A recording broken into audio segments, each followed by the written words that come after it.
une bombe. Selon le site internet Pourquoi Docteur dans son podcast du 16 avril, terme encore repris le lendemain, 17 avril, sur le plateau télé de CNews, recevant comme invité le prix Nobel de médecine déjà très controversé, Luc Montagnier. Alors ces révélations ont rapidement fait le tour des réseaux sociaux, donc je doute pas que vous sachiez dont il s'agit, mais bon, en gros quand même pour rappel, il pense que le coronavirus SARS-CoV-2, en fait, ça serait une combinaison entre un coronavirus de chauve-souris et le virus VIH, qui est responsable du sida, et donc que le virus en fait serait d'origine artificielle, fabriqué possiblement dans le labo P4 de Wuhan, et qui se serait en fait échappé en quelque sorte lors de la réalisation d'un vaccin pour contaminer la population. Alors on verra dans cette vidéo si cette histoire est plausible, bien sûr ce sera pas avec mon petit avis personnel, ce sera avec études scientifiques en médecine à l'appui, et que vous pourrez retrouver comme d'habitude dans la description de la vidéo. Mais parlons d'abord de Luc Montagnier si vous le voulez bien. C'est un retraité qui a atteint l'âge vénérable de 87 ans, bientôt 88, et qui a été virologue à l'Institut Pasteur à une époque. On lui a décerné à lui et deux autres collègues le prix Nobel de médecine en 2008 pour des travaux qui datent de 1983 sur la découverte du virus VIH responsable de la maladie du sida. Et en fait, il y a de forts soupçons qui tendent à penser que Luc Montagnier n'y a peut-être pas été pour grand chose dans cette découverte. Il a juste été directeur administratif de Jean-Claude Sherman et Françoise Barré-Sinoussi, ceux qui ont vraiment travaillé dessus, et Françoise Barré-Sinoussi ayant isolé en première le rétrovirus VIH. Luc Montagnier ne travaillait pas vraiment sur les rétrovirus à la base, mais il a été greffé à l'équipe comme directeur, et a apparemment un peu forcé Jean-Claude Sherman à démissionner de l'Institut Pasteur. Celui-ci n'aura jamais le prix Nobel, alors que c'était lui, la petite main du labo, qui faisait toutes les analyses. Et accessoirement, ils avaient aussi fait cette découverte avec l'aide d'une équipe américaine menée par Robert Gallo, qui eux aussi ont été un peu oubliés par le prix Nobel. En outre, Luc Montagnier a souvent fait parler de lui pour ses étranges lubies, disons, un petit peu en marge de la science, et ce depuis le début des années 2000. En 2002 déjà, Luc Montagnier prescrit au pape Jean-Paul II une gélule à base de papaye fermentée, qui l'aiderait, selon lui, à combattre la maladie de Parkinson. Faisant la promotion de ces boîtes de gélules vendues 50 € en pharmacie, il a déclaré en 2004 « On a essayé sur des patients atteints du sida en Afrique qui étaient sous trithérapie. Avec la papaye, leur système immunitaire se rétablissait beaucoup mieux. Et le traitement permettrait aussi de lutter contre le vieillissement et l'alcoolisme. » Puis, l'Agence française de sécurité sanitaire des aliments, AFSSA, se penche sur son cas en 2004 et rend un avis concluant que toutes les vertus prétendues de la papaye fermentée sont avancées sans preuve scientifique. Puis en 2010, Luc Montagnier a annoncé qu'il fuyait le climat de terreur intellectuelle en France pour prendre la direction d'un nouvel institut de recherche en Chine à l'université Jiaotong de Shanghai. Après recherche, j'ai retrouvé une seule trace de son passage à l'université Jiaotong en novembre 2010 pour une soirée en son honneur, soi-disant un institut aurait dû porter son nom là-bas, mais il n'y a aucune trace de lui ou de son nom dans un quelconque bâtiment depuis ce jour, donc soit c'était juste un effet d'annonce, soit les Chinois de l'université Jiaotong ont effacé toute trace de son passage. Dans les deux cas, c'est pas très bon signe. À cette époque, il faisait des recherches sur l'ADN, dont il disait qu'il pouvait émettre des ondes électromagnétiques quand il était fortement dilué dans l'eau. Et ça permettrait apparemment la téléportation de l'ADN. Oui, comme dans Star Trek. Cette expérience a valu au professeur d'être encore une fois la risée du monde scientifique. À cette occasion aussi, en 2010, il se rapproche des thèses de Jacques Benveniste sur la mémoire de l'eau, un concept pseudo-scientifique qui tente d'expliquer le fonctionnement de l'homéopathie, et qui est critiqué par l'ensemble du milieu des chercheurs parce qu'on n'a jamais réussi à reproduire l'expérience de Benveniste, ça ne donne jamais les mêmes résultats que lui, donc il y a certaines personnes qui l'accusent même de fraude. Le professeur Montagnier déduit aussi de ses recherches que ce sont les bactéries qui rendent les enfants autistes, que donc les vaccins aussi rendraient autistes et qu'on pourrait guérir l'autisme en donnant des antibiotiques aux enfants. Alors bien sûr ça va à l'encontre du consensus actuel des chercheurs sur l'autisme, qui pensent plutôt qu'il s'agit d'un trouble neurologique qui viendrait d'une anomalie d'une partie du cerveau qui s'appelle le sillon temporal supérieur et qui a été identifié dans les années 2000 par le docteur Monica Zibovicius. En 2016, Luc Montagnier propose aussi un nouveau test de diagnostic de la maladie de Lyme. Vous savez, la maladie de Lyme, c'est une maladie avec des symptômes un peu fourre-tout, qui est très compliqué à diagnostiquer, ça met parfois des années. Et Monsieur Montagnier était gérant de la société Nanectis qui effectuait des tests de diagnostic de Lyme à 300 ou 400 €. Tests qui consistaient en fait à essayer de détecter les ondes électromagnétiques émises par le sang du patient. Ensuite, en 2017, Luc Montagnier fait encore parler de lui, en prenant ouvertement des positions contre les vaccins, et notamment contre la vaccination obligatoire, en participant à des conférences aux côtés de Henri Joyeux, un autre docteur radié de l'ordre des médecins en 2016. À cette occasion, le professeur Montagnier prétend par exemple que les morts subites du nourrisson sont causées par les vaccins. Ce qui est faux, bien entendu. Une large étude anglaise a par exemple prouvé que sur 470 000 naissances de bébés entre 1993 et 1996, quand on comparait les bébés qui avaient été vaccinés et ceux qui n'étaient pas vaccinés, les deux groupes faisaient autant de morts subites du nourrisson et à peu près aux mêmes périodes. Donc c'était juste une simple corrélation et pas une causalité. Mais comme d'habitude, le professeur Montagnier semble considérer que son opinion personnelle passe au-dessus des études scientifiques. Et enfin, dernier exploit en date de notre éminent professeur, la défense farouche de l'homéopathie en 2019, quand on avait commencé à parler de la dérembourser. L'homéopathie a sa place, peut-être d'autres approches comme le traitement par les ondes électromagnétiques, par exemple. Donc nous sommes dans un monde qui évolue, qui est dangereux, et l'homéopathie doit avoir sa place dans ce monde, sinon nous disparaît. Et maintenant passons, si vous le voulez bien, au décryptage de cette funeste interview de Luc Montagnier le 17 avril sur le plateau de CNews dans l'émission L'heure des pros présentée par Pascal Praud. Alors je pense que vous avez compris que je suis assez remonté contre ce monsieur, donc vous m'excuserez par avance si jamais j'ai un ton qui est peut-être un peu moins bienveillant que d'habitude, mais là je pense qu'il a fait vraiment beaucoup de mal avec cette intervention, donc ça va être salé. Salé mais sourcé, quand même. Vous travaillez en ce moment sur le virus. Nous sommes d'accord. Je travaille, mais pas forcément au labo, puisque on travaille sur ordinateur avec un collègue, et puis c'est tout. On n'a pas d'expérience, on peut dire. Ah, il travaille sur le coronavirus sur son ordinateur. Alors qu'est-ce que ça veut dire? Est-ce que ça veut dire que juste comme nous, comme n'importe quel lambda, il va sur son ordi et puis il fait des recherches, il voit passer des trucs?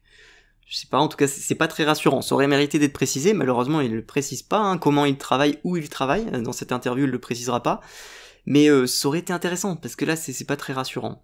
Et vous êtes arrivé à certaines conclusions. Alors, nous sommes arrivés à la conclusion qu'effectivement il y avait eu une manipulation au sujet de ce virus. C'est-à-dire? Eh bien, qu'une partie, je dis pas le total, n'est-ce pas, mais il y a un modèle qui est évidemment le virus classique. Et là, c'était un modèle surtout venant de la chauve-souris. Mais à ce modèle, on a par-dessus ajouté des séquences, notamment du VIH, le virus du sida. Bon, donc on a ces conclusions. Selon lui, donc, ce serait par-dessus le modèle classique de la chauve-souris qu'on aurait rajouté le modèle du VIH. Alors, quoi que ça puisse vouloir dire, je trouve quand même qu'il va un peu vite dans sa conclusion qu'il s'agissait d'un coronavirus de chauve-souris à la base. Parce que bon, il y a aussi la thèse du pangolin quand même.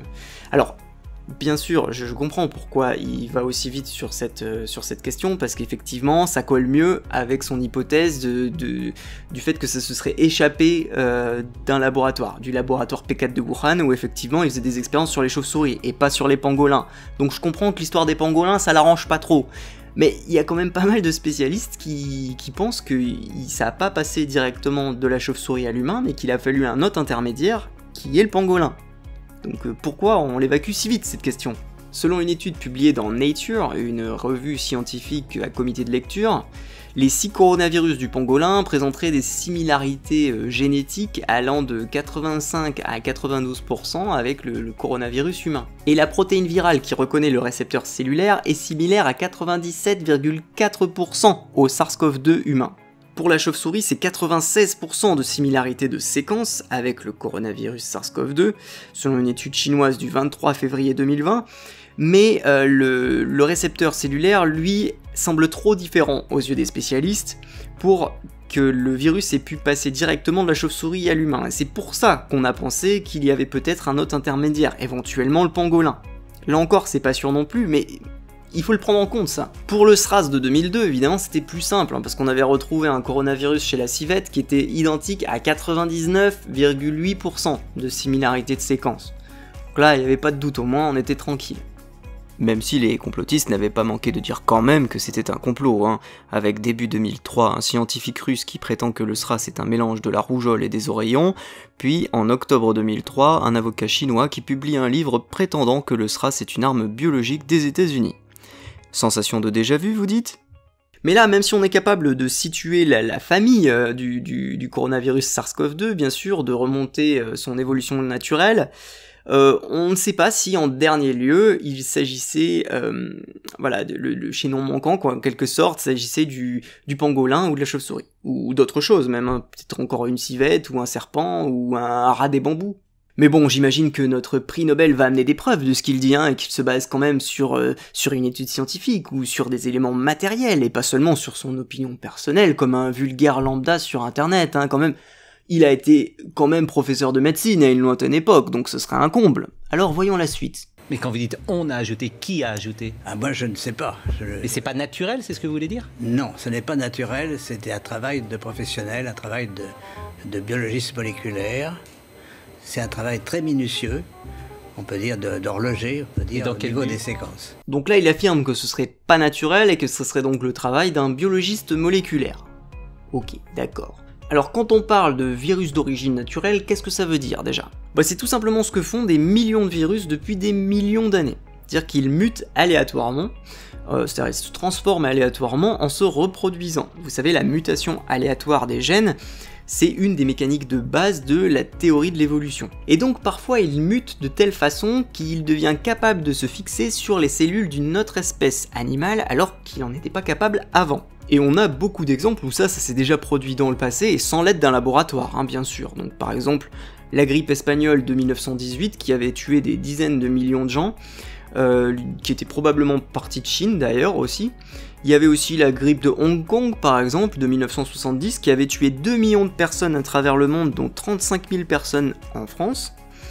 Il y avait le SRAS de 2002 justement, le SARS-CoV-1, la grippe H5N1, le MERS, etc., etc. En fait, il y en a des milliers et des milliers, hein, mais bon, pour les plus connus, les plus récents, voilà.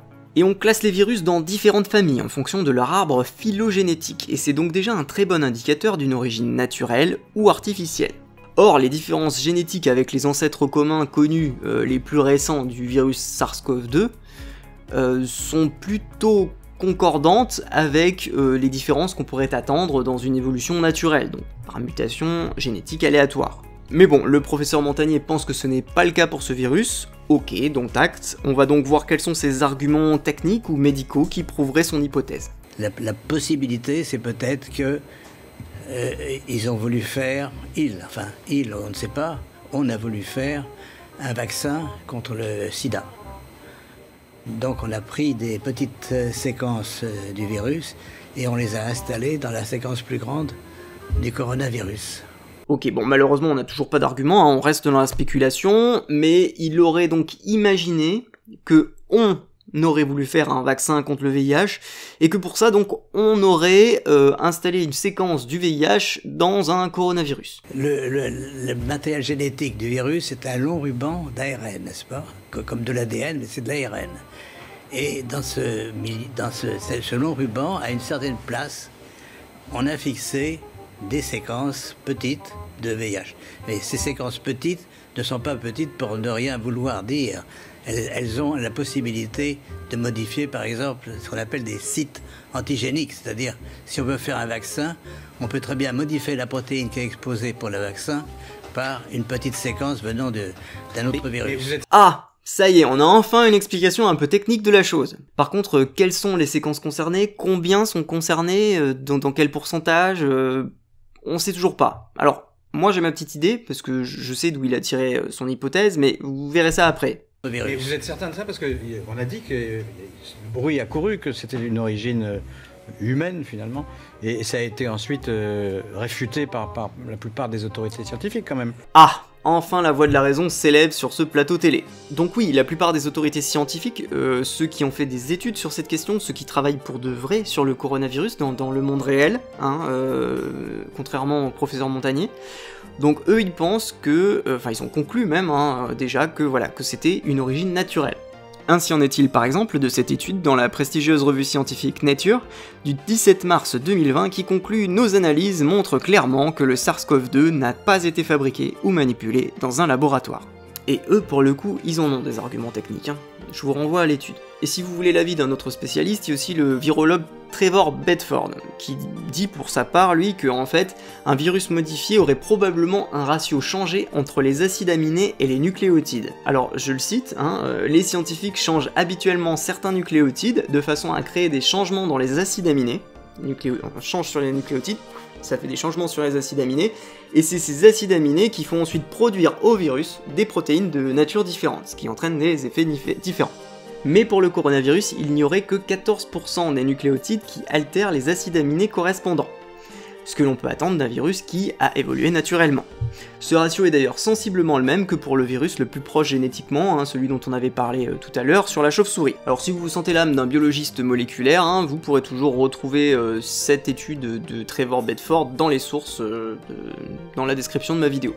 Mais j'imagine que le grand professeur Luc Montagnier va sortir, peut-être, un jour, une brillante étude pour contredire ça, hein. Bon, en attendant, continuons cette pénible interview. Il y a quand même une volonté d'étouffement, si vous voulez. Les travaux, nous ne sommes pas les premiers. Hein. Un groupe de chercheurs indiens, très renommés, avait publié la même chose. On les aura forcés à rétracter. Et on les a forcés comment? C'est-à-dire, c'est annulé. Si vous regardez leur publication, vous avez une grande bande annulée. Bon, là ça y est, déjà on commence à s'enfoncer un peu dans le complot, hein.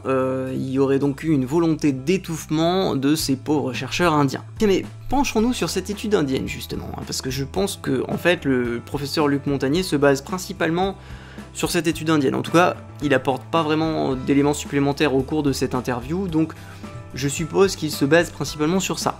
Cette étude indienne du 30 janvier 2020, donc il y a presque déjà 3 mois, hein, montrerait un lien entre le coronavirus et le virus du VIH. L'étude dit dans son abstract que 4 blocs de protéines seraient similaires au virus du VIH, et du coup ils en déduisent que cela n'aurait probablement pas pu se faire de façon naturelle. Alors que dire? Bah déjà que cette étude n'a pas été revue, corrigée par les pairs, hein. C'était un préprint, on dit, c'est-à-dire c'était avant correction, avant revue par les pairs.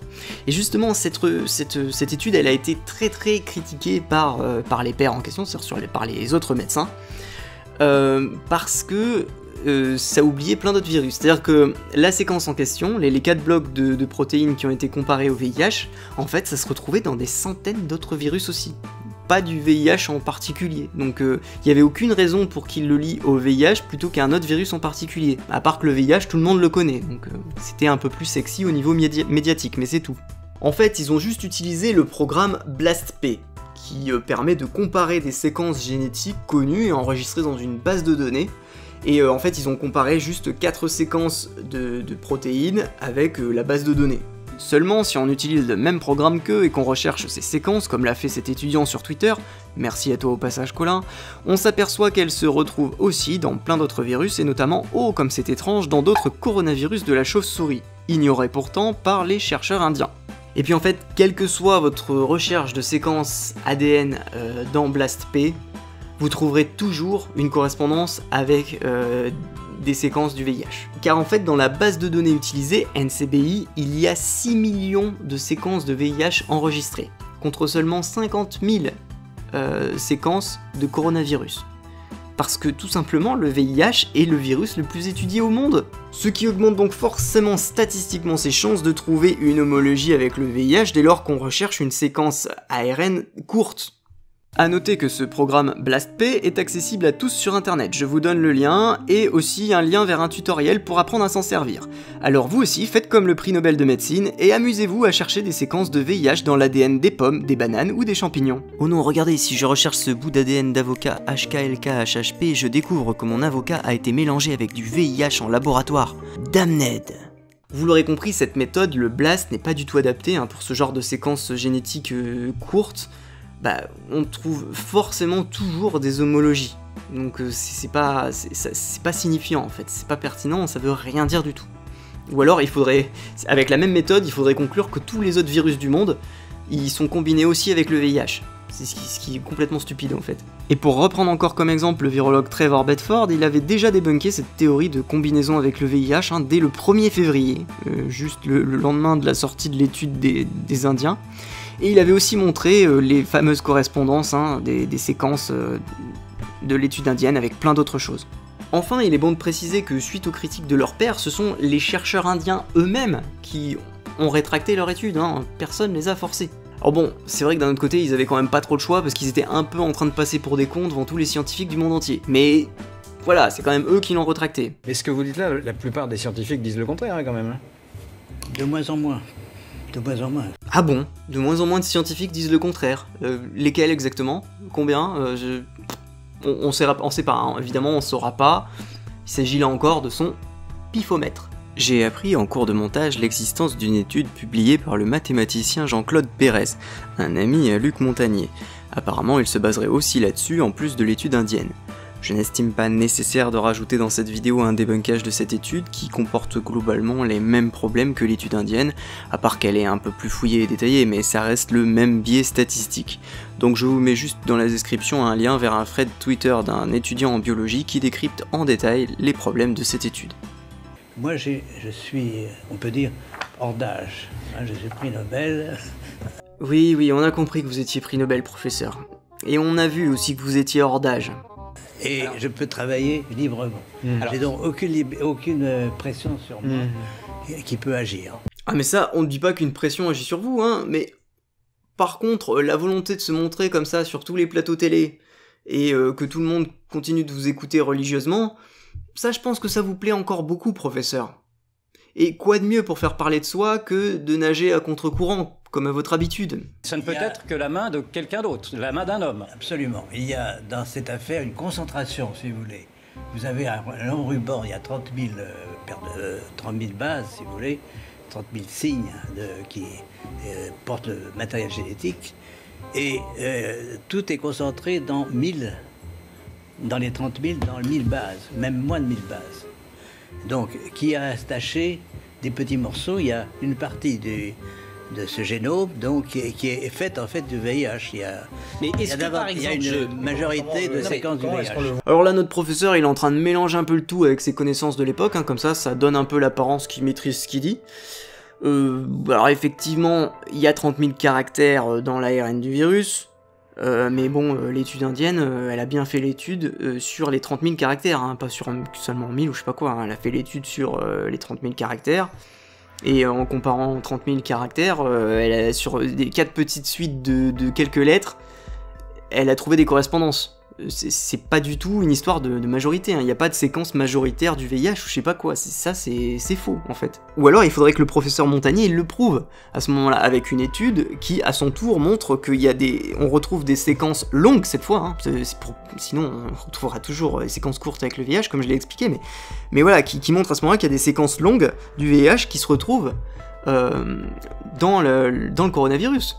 À ce moment-là, mais il faudrait qu'il publie un truc, qu'il publie une étude, qu'il en parle à ses confrères, je sais pas, qu'il fasse quelque chose, parce que là pour le moment ça vaut rien. Et pour en parler mieux que moi, si vous ne me croyez pas, voici le professeur Olivier Schwartz, directeur scientifique de l'Institut Pasteur, dans l'unité des virus, justement, qui lui est un vrai spécialiste, encore en activité, contrairement au professeur Montagnier. Il y a effectivement une étude scientifique qui a été déposée sur un site internet où les chercheurs peuvent mettre leurs résultats. Mais ces résultats ne sont pas validés, ils n'ont pas été examinés par d'autres équipes. Et donc là, ça a été le cas. Une équipe de chercheurs a montré des homologies de séquences entre ce coronavirus et HIV. Mais en fait, ça n'a aucune signification. La séquence du virus, c'est une suite d'acides nucléiques, de bases. C'est 30 000 lettres différentes qui se suivent. Donc 30 000 lettres, ça fait à peu près 30 pages d'un livre, par exemple.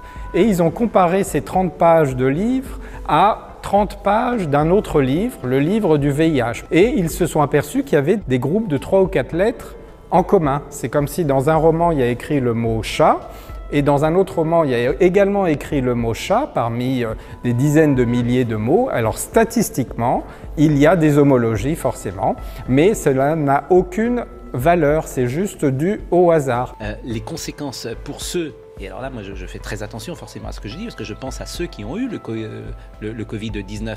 Et vous pouvez évaluer alors, aujourd'hui les il serait intéressant de regarder, de voir s'il y a des anticorps produits chez ces patients contre le VIH. Donc là, l'animateur demande un truc simple, hein. Quelles sont les conséquences d'avoir des bouts de VIH dans son Covid?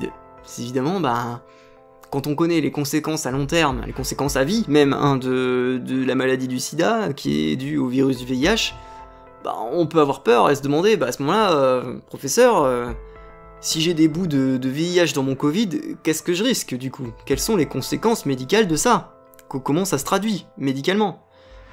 Et malheureusement, il comprend pas la question. Hein. Notre pauvre professeur ne comprend pas la question, il répond à côté, et il repart dans son truc, là, en disant que ça serait bien de retrouver des anticorps du VIH chez les patients. De toute façon, c'est un truc qui a jamais été constaté nulle part dans le monde, ça, donc... Bref. Est-ce que vous savez si le professeur Raoult, qui est donc un des spécialistes mondiaux de cette affaire-là, a eu également ce traçage en vue, a diagnostiqué, si je puis dire, cette trace de VIH, et est-ce qu'il y a des médicaments qui peuvent y remédier? Non, mais il y a eu des médicaments antiviraux, antirétroviraux contre le VIH qui ont eu un certain effet, mais enfin pas aussi bien que l'hydroxychloroquine. Donc ça a été abandonné maintenant. Bon alors là c'est encore pareil, hein. Quels rétroviraux exactement, lesquels ont été testés face à l'hydroxychloroquine, au cours de quelles études, sur quels critères on se base pour dire que ça marche moins bien que l'hydroxychloroquine? Je sais pas, quelque chose d'un peu solide quoi, on saura pas. Voilà, c'est juste son avis personnel, mais on vous demande de le croire sur parole. Pardonnez-moi, mais ça a été attesté par d'autres médecins, chercheurs, scientifiques, laboratoires, etc. Il y a plusieurs groupes qui ont fait la même chose, mais l'ont fait disons un peu en catimini, enfin sans trop faire de bruit. Mais il y a plusieurs groupes, oui, ça circule si vous voulez. Ah, ça circule. Mais on peut pas faire plus vague là comme réponse.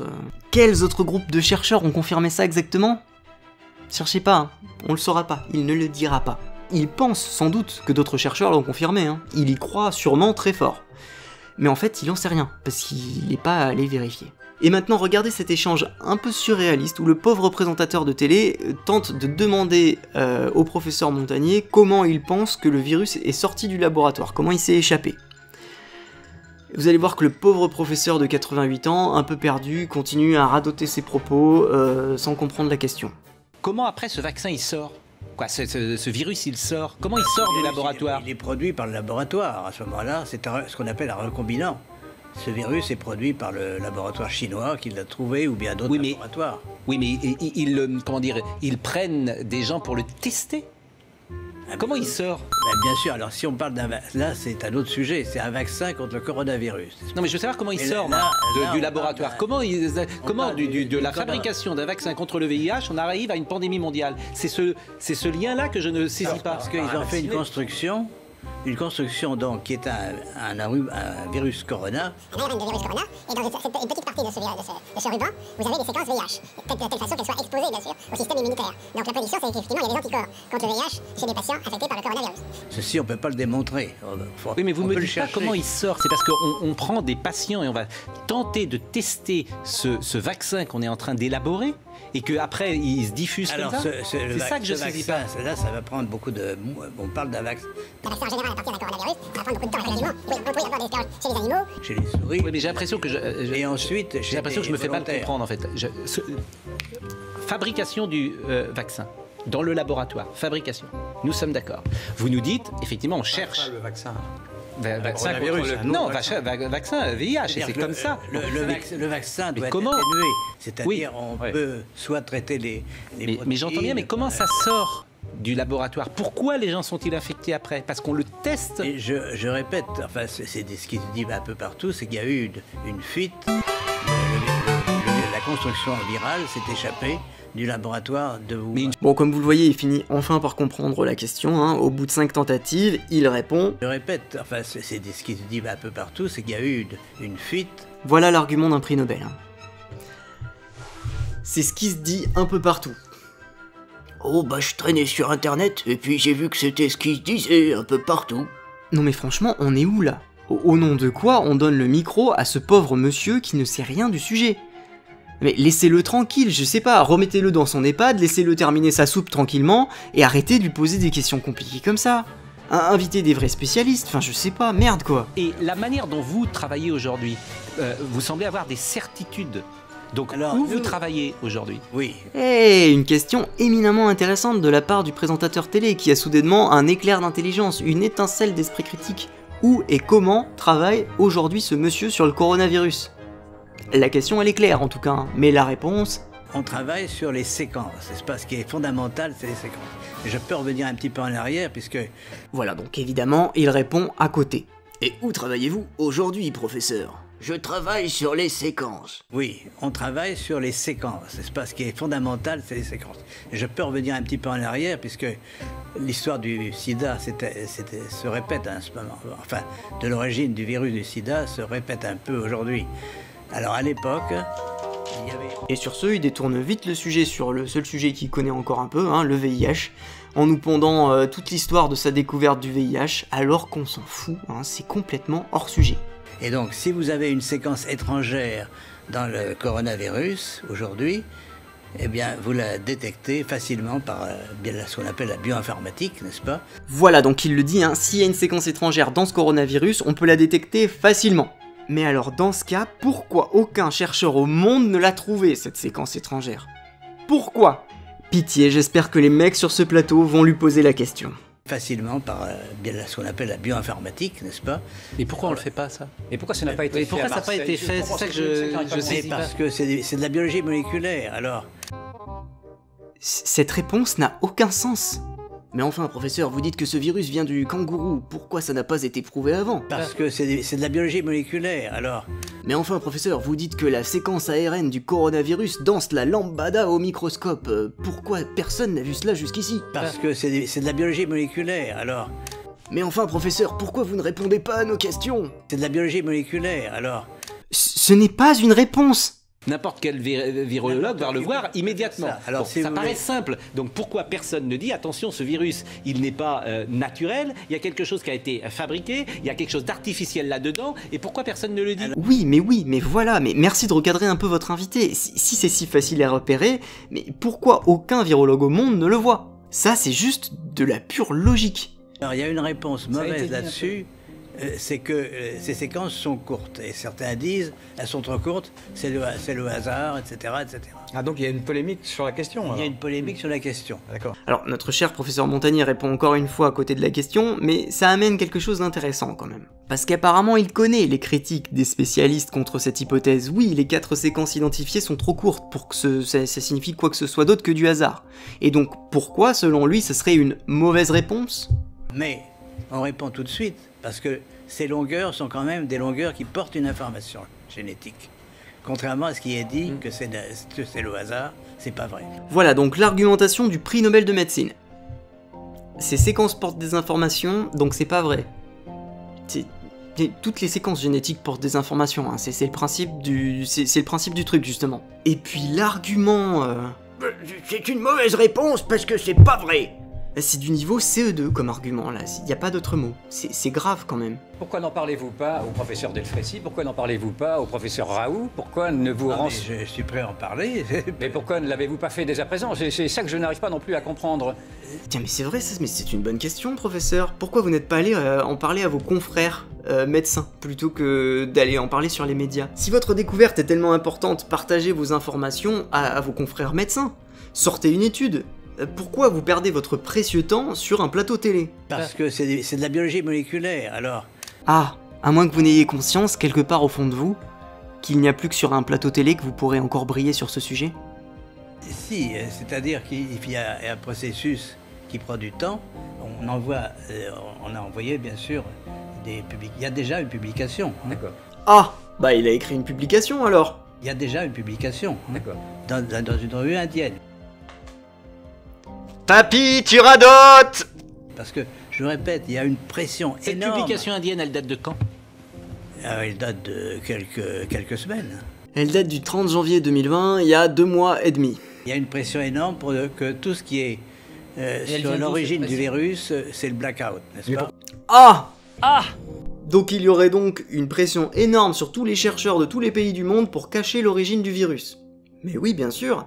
Là, vous voyez quand même, on est sur du lourd, hein. On est sur du complot mondial impliquant des dizaines de milliers de personnes, sans que personne soit au courant. C'est balèze. On est à peu près au niveau des Illuminati, là, je pense. C'est le gouvernement chinois actuellement qui veut maintenant poser sa signature, si vous voulez, sur tout ce qui est produit en Chine sur l'origine du virus. Ah, donc finalement, c'est juste la Chine qui met la pression sur ses chercheurs, alors.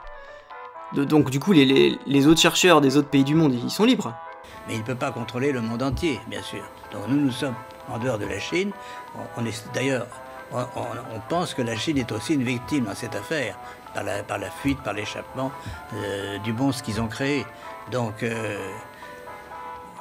si vous... Bon, tant pis, hein, il a déjà changé de sujet, donc on n'en saura pas plus sur cette fameuse pression sur les chercheurs du monde entier, mais que la Chine, mais on sait pas trop. Bon.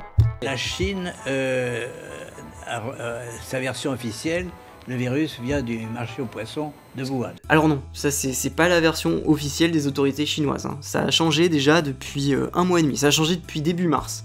Vous avez 1 mois et demi de retard, professeur. Bon, en même temps, de la part de quelqu'un qui découvre en avril une étude de janvier, j'en attendrai pas trop à ce niveau-là de toute façon. Mais donc l'origine du virus dans le marché aux animaux de Wuhan, c'est juste la version privilégiée par les autorités sanitaires scientifiques chinoises, mais aussi globalement du monde entier. Mais à partir de début mars, les autorités politiques chinoises, sans doute excédées par l'insistance des Américains à répéter sans arrêt le virus chinois, ils ont commencé à changer leur version, en disant que c'était un virus créé et amené en Chine par les Américains, notamment par le biais de soldats américains infectés. Et ils ont repris en fait tout simplement une théorie du complot qui existait déjà sur internet. Ici on voit d'ailleurs un tweet du ministre des Affaires étrangères chinois, Zhao Lijian, qui somme aux Américains de s'expliquer sur ce virus et de dire qui était le patient zéro. Donc cette version sur l'origine du virus dans le marché aux animaux de Wuhan, ce n'est pas la version officielle de la Chine, et même pire, c'est une origine qui les dérange aujourd'hui, et qu'ils essayent de cacher justement. Et quel dommage, professeur Montagnier, que lors de vos recherches scientifiques sur Google, vous n'ayez pas eu la présence d'esprit de vérifier cette information que vous formulez encore une fois devant des millions de gens à la télévision. Et si vous montrez le séquençage que vous avez fait là, n'importe quel spécialiste, il va dire oui effectivement. Ah oui, Ça, vous êtes sûr de ça? Ah oui. Bah non.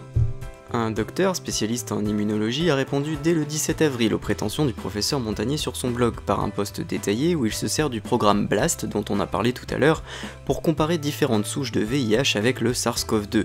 Et devinez quoi, il ne trouve que des correspondances mineures qui se retrouveraient avec n'importe quel autre virus. Ce spécialiste n'est donc pas du tout d'accord avec le professeur Montagnier. Et puis tous les médecins globalement qui ont critiqué l'étude indienne hein, sur leur site de prépublication là, eux non plus, ils étaient pas spécialement d'accord avec cette conclusion. Donc c'est faux, ce que vous dites. C'est-à-dire que n'importe quel spécialiste à qui vous montrez vos conclusions, à qui vous montrez votre séquençage, il va vous rire au nez. C'est pour ça. Mais il peut y avoir une pression de l'OMS, par exemple? Il peut y avoir une pression de tous les organismes mondiaux ou nationaux qui ont un intérêt à cacher la vérité. Ah, ça y est, on revient sur la fameuse pression sur tous les chercheurs qui sont pas d'accord avec les opinions de Monsieur Montagnier. Donc maintenant c'est plus seulement la Chine, hein. Apparemment ce seraient tous les organismes du monde qui auraient un intérêt. Bon, et ben quel est cet intérêt? Mais la vérité, quel intérêt ils auraient à cacher les choses? Parce que les Chinois on peut le comprendre, mais les autres? Je ne sais pas. Ok, merci. C'est bien ce qui me semblait. Est-ce que le fait d'avoir des segments du VIH dans le Covid-19 on pourrait le transmettre sexuellement? Je ne crois pas. Je pense que... Non mais elle est magique cette réaction. Je ne crois pas. Je pense que... Le mec n'ose pas dire qu'il en sait rien du tout alors que ça se lit littéralement sur son visage. J'en sais rien, mais je vais quand même vous répondre. Je répète, les séquences de VIH sont très petites, minoritaires, à l'ensemble des gènes, dans l'ensemble des gènes du coronavirus. Attendez, pardon? Les séquences de VIH sont très petites, minoritaires. Mais elles étaient pas majoritaires tout à l'heure? Mais est-ce que par il y a exemple une majorité de séquences du VIH. Donc si j'ai bien compris, c'est des séquences majoritaires chargées d'informations, ce qui prouve que c'est faux de dire que c'est un hasard dû à des séquences trop courtes. Mais par contre, ça porte pas d'effet du VIH parce que c'est des séquences trop courtes et minoritaires. C'est ça? Et retenez bien ça, d'accord? Parce que c'est quand même un prix Nobel qui vous le dit. Hein. Il faudrait peut-être, avant d'élaborer sur cette information, connaître la réaction des milieux scientifiques les plus officiels, quoi. Oui, merci. Il y en a quand même un sur ce plateau qui doute un peu. Effectivement, assurons-nous du fait avant d'examiner les causes. C'est très pertinent comme intervention, merci. Nous avons les faits, et je répète, il y a une publication indienne au départ. Papy, tu radotes encore! Quand vous dites qu'il y a une sorte d'omerta, est-ce que l'omerta des pays, finalement, c'est parce que tout le monde fait la même chose? C'est-à-dire que tout le monde ferait dans son coin, parfois, sans le dire, des fabrications de vaccins de cette manière-là, où on prendrait un virus, et puis on injecterait une autre séquence de virus, et que finalement, tous les laboratoires du monde font la même chose, et c'est pour ça les gens ne disent rien aujourd'hui. Donc là, c'est le présentateur lui-même qui se met à sortir des hypothèses de son chapeau pour expliquer l'omerta qui n'a même pas encore été prouvée, hein, qui régnerait sur les chercheurs. Donc ça serait parce que tous les autres pays feraient des vaccins en mélangeant des virus, et que du coup ça les dérange. C'est-à-dire que il y a plusieurs méthodes, bien sûr, pour faire un vaccin, hein. Soit en mettant une forme atténuée de la maladie, soit en mettant une forme inactivée, par exemple une souche morte de la maladie, ou alors une toxine qui imite la signature de la maladie, pour permettre à notre système immunitaire de réagir contre cette maladie inactivée ou atténuée, et pouvoir identifier sa signature, pouvoir apprendre à la combattre. Et il y a une méthode plus moderne, les vaccins chimériques, qui consistent effectivement à mettre une protéine du virus que l'on veut combattre avec un autre virus inactivé, histoire d'attirer un peu plus l'attention du système immunitaire. Ainsi, l'essai RV144, mené de 2003 à 2009 en Thaïlande sur 16 000 participants, testait un vaccin qui reprenait la protéine du VIH et qui l'associait à un vecteur viral inoffensif, le virus de la variole du canari. Les résultats révélaient en 2009 qu'il avait protégé 31% des participants, c'était la première avancée majeure en matière de vaccin contre le VIH et le sida. Le souci, c'est que si c'était le cas pour le coronavirus SARS-CoV-2, on aurait dû en retrouver une trace, comme cette protéine du VIH quelque part. Et puis surtout, cette nouvelle méthode de vaccination n'est pas illégale, et elle n'est pas cachée des pays qui la pratiquent. Même les grands médias en parlent, il n'y a pas d'omerta sur ce point. Est-ce que c'est possible ça? Je ne sais pas si tous les laboratoires font ça, mais enfin, tout est possible, hein. En biologie moléculaire actuellement, on peut faire toute construction nouvelle de virus que l'on veut. Et en plus, il rajoute avec un air mystérieux que tout est possible en biologie moléculaire. Ce qui est cool, mais qui répond encore à côté de la question. Parce que c'est de la biologie moléculaire, alors. Oui, on a compris, professeur, on a compris. Mais est-ce que l'on ne peut pas quand même réserver cette hypothèse également d'une guerre bactériologique qui aurait pu, qui existe dans les scénarios, et qui aurait pu être établie également à Wuhan ou ailleurs? Mais oui, bien sûr, Yvan Rioufol, journaliste au Figaro. Votre invité n'est pas encore allé assez loin devant tous vos téléspectateurs. Ce serait quand même dommage de pas évoquer une petite guerre bactériologique, hein, faut aller jusqu'au bout de la farce. Sans même reparler de l'origine naturelle du virus, le Washington Post avait interrogé en janvier plusieurs spécialistes en armes biologiques, qui avaient tous confirmé que ça ne pouvait pas être une arme biologique. En fait, une arme biologique, pour être vraiment utile, vraiment efficace, il faut qu'elle fasse exactement l'inverse du coronavirus. Il faut qu'elle soit peu contagieuse, mais très mortelle. Comme ça, au moins, ça permet d'assurer des objectifs précis. Et de pas se retourner accessoirement contre les concepteurs, contre ceux qui ont voulu lancer l'arme. Parce que là, actuellement, je sais pas si vous avez vu, toutes les élites financières, politiques, militaires, tout ce que vous voulez, partout dans le monde, dans tous les pays du monde, ils sont touchés par le virus. Même toute l'économie s'est effondrée aussi, donc partout dans le monde encore. Donc clairement, disons-le, si c'est une arme biologique, les méchants qui sont derrière ça et qui ont tout planifié, ils ont vraiment complètement foiré leur coup. Un laboratoire américain dit, on a analysé les choses, ça a une origine naturelle. Il ne dit pas la même chose que vous. Et encore une fois, Laurent Geoffrin, directeur de publication à Libération, donne ici une leçon de journalisme à son confrère, en restant sceptique et en allant chercher la contradiction sur des publications scientifiques, rien que déjà à l'aide de son téléphone. Bravo à lui. Le complotisme existe, on le voit bien. Souvent, moi, je me bats entre guillemets contre le complotisme en disant laissons cela de côté. Eh ben dis donc, qu'est-ce que ça doit être quand vous le laissez pas de côté alors? Mais si ce que vous dites est juste, le monde va devenir complètement parano et va ne plus croire évidemment en rien. Et oui, monsieur Pascal Praud, c'est bien ça le drame. C'est déjà ce qui se passe actuellement dans notre société. Et on peut pas dire que vous aidiez beaucoup en invitant Luc Montagnier sur votre plateau. Non seulement les États-Unis sont au courant, mais ils ont financé une partie des recherches faites dans le laboratoire de Wuhan. Alors oui, mais pas vraiment non plus. C'est-à-dire que la coopération sur le labo P4 à Wuhan, elle est principalement entre la France et la Chine. Il y a aussi une coopération avec l'université Galveston au Texas, mais elle est moindre. La nature n'accepte pas n'importe quoi. C'est-à-dire on peut faire n'importe quoi à la nature, mais si vous faites une construction artificielle, elle a peu de chances de survivre. Après, il est vrai qu'on n'est pas encore complètement au point sur la manipulation des virus, et que quand on crée un virus en laboratoire, il tend à devenir plus faible, à moins se multiplier, ce qui n'est pas du tout le cas du coronavirus, hein, là encore. Mais souvent, quand on introduit ce genre de modification dans un virus, eh bien ça a des effets plutôt mauvais pour le virus, enfin tant mieux pour l'homme, mais le virus est moins capable de se multiplier avec ces additions étrangères dans son propre génome. Au fur et à mesure qu'il y a l'épidémie qui se développe, notamment aux États-Unis, où c'est le plus grand nombre de cas, il y a une évolution par des mutations, n'est-ce pas?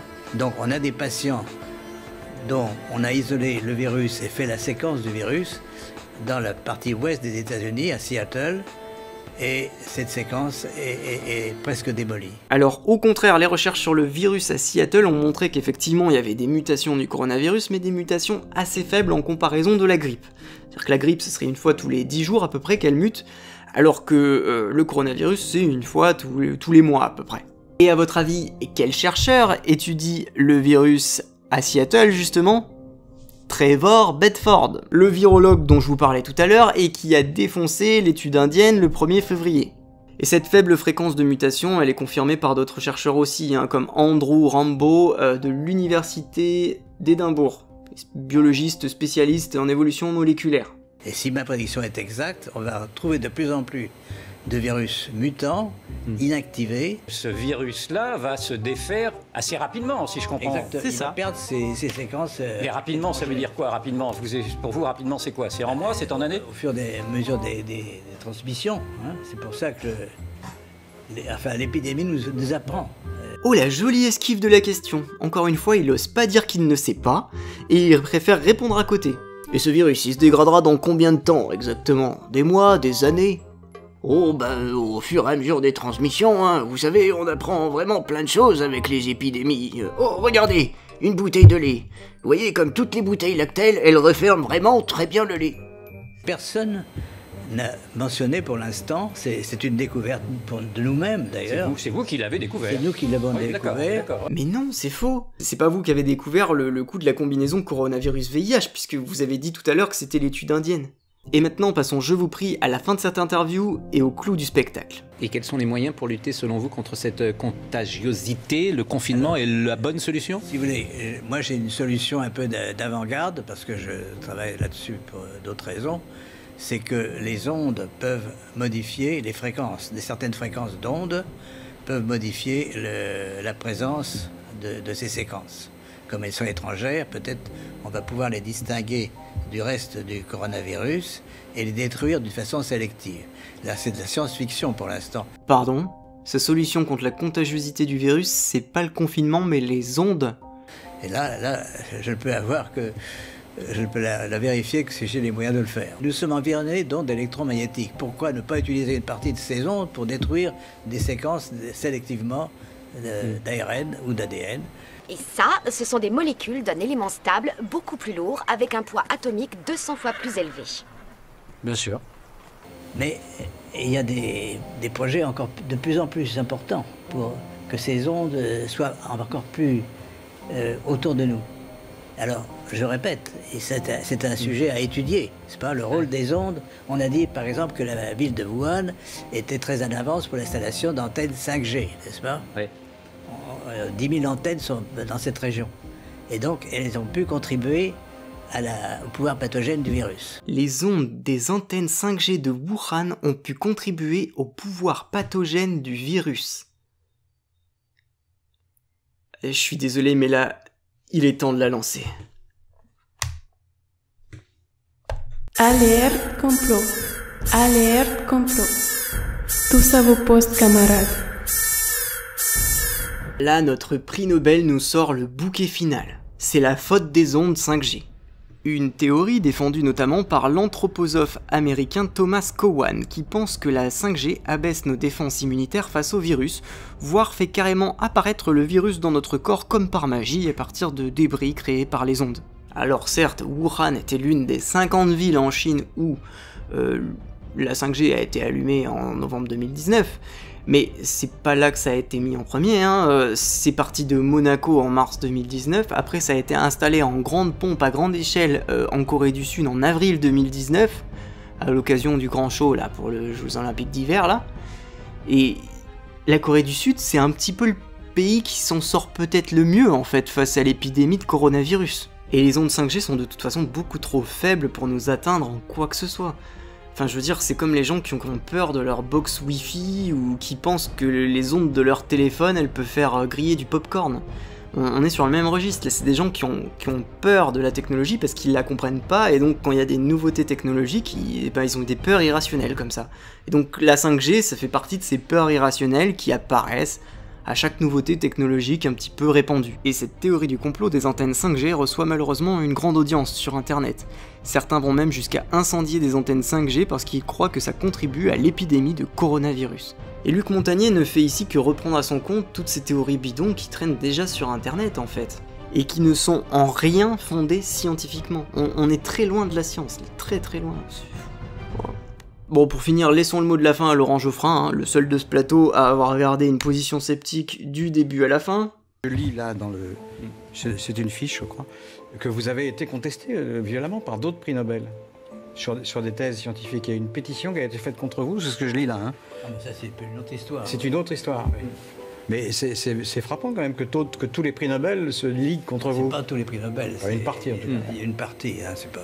Et effectivement, une pétition de prix Nobel avait bien eu lieu contre le professeur Montagnier en 2012 pour l'empêcher d'accéder à un poste de responsable de recherche au Cameroun en disant que ces solutions n'ont aucun début de preuve scientifique et que cela pourrait avoir un effet désastreux sur la qualité de la santé au Cameroun. Donc en fait, si vous avez tendance à croire le professeur Luc Montagnier pour son prix Nobel de médecine, sachez que les autres prix Nobel de médecine pensent qu'il est mauvais sur le plan scientifique. Voilà, comme ça au moins c'est clair. Voilà, au final, vous avez compris que nous avons assisté à la triste déchéance intellectuelle et scientifique d'un homme autrefois primé pour la découverte du VIH par son équipe. Un homme qui est maintenant un peu perdu, hein, qui défend l'homéopathie, la mémoire de l'eau, qui pense que l'ADN peut se téléporter, que les vaccins rendent autistes, ou encore que la papaye fermentée aide à guérir la maladie de Parkinson. Il rejoint ainsi la liste des malades du Nobel. Ces gens qui ont reçu un prix Nobel mais qui se sont mis à dérailler et à défendre des thèses complètement folles après leur carrière. On appelle aussi cela l'ultracrépidarianisme, comme le précise Léo Grasset de la chaîne YouTube Dirty Biology. Et voici quelques exemples d'ultracrépidarianisme. C'est difficile à dire ce mot. Kary Mullis, Nobel grâce à son invention de la PCR, était climato-sceptique, pensait que le sida n'avait rien à voir avec le VIH et croyait fermement en l'astrologie. Peter Duesberg, reconnu pour son apport important sur la connaissance des bases génétiques du cancer, pense que le sida vient des drogues et n'a rien à voir avec un virus. James Watson, Nobel grâce à la co-découverte de la molécule d'ADN, qui pense que le soleil active l'ADN des latinos et leur donne envie de faire du sexe. Fred Hoyle a formulé l'hypothèse de la nucléosynthèse stellaire et a inventé l'expression Big Bang. Il pensait aussi que les épidémies étaient causées par les comètes, que l'Archéoptérix était un fake et que le pétrole n'avait pas d'origine organique. Lynn Margulis, à qui on doit la compréhension de la symbiose comme force évolutive, pensait aussi que le sida était en fait juste une syphilis et a fini par rejeter une bonne partie du consensus en biologie évolutive. Claude Allègre, géochimiste, médaille d'or du CNRS et climato-sceptique notoire contre le consensus de la communauté des chercheurs. Maurice Allais, Nobel d'économie, révisionniste, anti-Einstein, mémoire de l'eau, etc. Linus Pauling, après ses 2 prix Nobel, s'est consacré à tenter de démontrer qu'il était possible de guérir le cancer avec de la vitamine C. Donc malheureusement, même si un prix Nobel est certes un prix prestigieux et difficile à obtenir, un prix très respectable, hein, il n'en demeure pas moins que les prix Nobel sont des humains comme les autres, qui peuvent devenir fous, croire au paranormal, aux ovnis, aux fantômes, aux voyants ou autres remèdes miraculeux. Et ils peuvent abandonner toute rigueur scientifique vis-à-vis de leurs croyances. Alors pourquoi, me direz-vous ? Parce que c'est de la biologie moléculaire, alors Mais en attendant, j'espère vous avoir appris 2 ou 3 trucs dans cette vidéo. En tout cas, j'ai vraiment bossé très dur pour la scripter et la mettre au point. Donc voilà, si ça vous a plu, pensez bien à mettre un like, pensez bien à la partager de partout pour montrer qui est ce monsieur. Et voilà, en attendant, à la prochaine pour un nouveau débunkage. On ne tue pas par le traitement. Never. Non primum non nocere, je parle le latin.